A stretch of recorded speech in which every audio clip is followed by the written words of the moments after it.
Orang semacam Hotman Paris nggak bisa disebut sebagai lulusan fakultas hukum.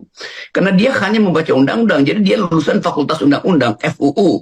Kalau orang kasih kasih satira sedikit, fakultas undang-undang bukan fakultas hukum. Ya. Ya, namanya jadi kalau disingkat FAK gitu. Tapi kita mau bermain-main sebetulnya dalam upaya untuk menghasilkan satu modus keadilan yang baru tuh, yang memungkinkan bangsa ini tumbuh secara beradab. Kan itu dasarnya itu. Bagaimana misalnya partai buruh di Inggris itu mengubah konstitusinya, mengubah undang-undang dasar partainya dari perjuangan kelas pergi pada perjuangan parlemen. Karena ada desakan intelektual bahwa pertengkaran itu sebaiknya dibawa ke parlemen, jangan dibawa ke jalan dalam bentuk revolusi misalnya tuh. Jadi perkembangan-perkembangan ini menunjukkan bahwa hukum itu hidup. Jadi bukan sekedar sekali lagi, ya undang-undang bilang begini, ya kalau undang-undang bilang begitu, terus buat apa Anda berpendapat? Karena pendapat Anda tidak ada karena sekedar mengutip undang-undang. Jadi hukum berkembang karena perbedaan pendapat. Nah, perbedaan pendapat itu bukan perbedaan tentang tafsir undang-undang, tapi perbedaan untuk melihat kemungkinan di depan melakukan pembaruan hukum. Nah, itu yang disebut sebagai cara membaca hukum secara progresif. Ya, ya, tadi saya singgung tadi. Kalau yang legistis gitu ya, legal formal, mereka akan selalu mendasarkan pada soal kepastian hukum gitu ya. Kepastian hukum itu ya artinya apa yang tertera dalam undang-undang itu harus dijalankan. Tetapi di satu sisi kan sebenarnya hukum tadi kita singgung itu sebagai untuk memenuhi rasa keadilan masyarakat. Jadi ketika ini memang dilema yang dihadapi oleh dunia hukum gitu antara rasa keadilan masyarakat dan perkembangan masyarakat serta soal kepastian hukum tadi. Saya kira inilah tugas dari para dewa gitu Ibu Megawati menyebutnya ya, 8 dewa di Mahkamah Konstitusi itu untuk memutuskan bagaimana dia bicara pada nuraninya, bukan hanya bicara pada yang legal formal tadi.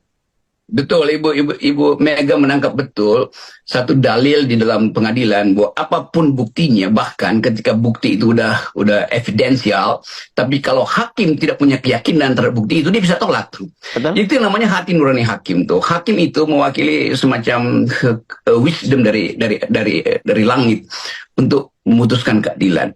Jadi betul bahwa apapun hakim itu hati nuraninya diolah melalui rekaman batin dia sendiri itu.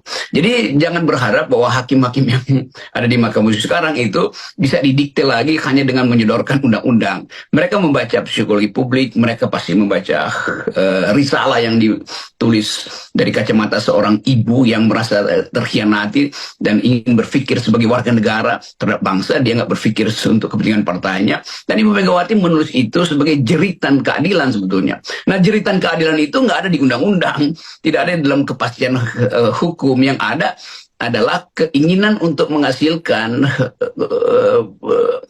sebut aja pengendapan yang meledakkan ide keadilan. Dan itu yang disebut sebagai keseimbangan antara kepastian hukum dan keadilan tuh. Dan hakim-hakim Mahkamah Konstitusi kelihatannya mengerti itu dan menganggap bahwa ini adalah momentum, satu kesempatan yang diberikan sejarah untuk memuliakan keadilan, sekaligus memuliakan Mahkamah Konstitusi, sekaligus memuliakan person dia sebagai hakim yang pernah memutuskan dengan rasa keadilan.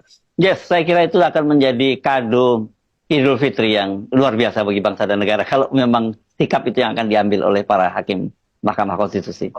Ya, itu seperti yang harapan kita, semacam doa batin individu untuk meminta supaya hakim-hakim itu dituntun oleh perasaan keadilan mereka, bukan oleh dalil-dalil hukum positif yang memang dipakai untuk membenarkan ketidakadilan dan kekuasaan yang berada di balik ketidakadilan itu.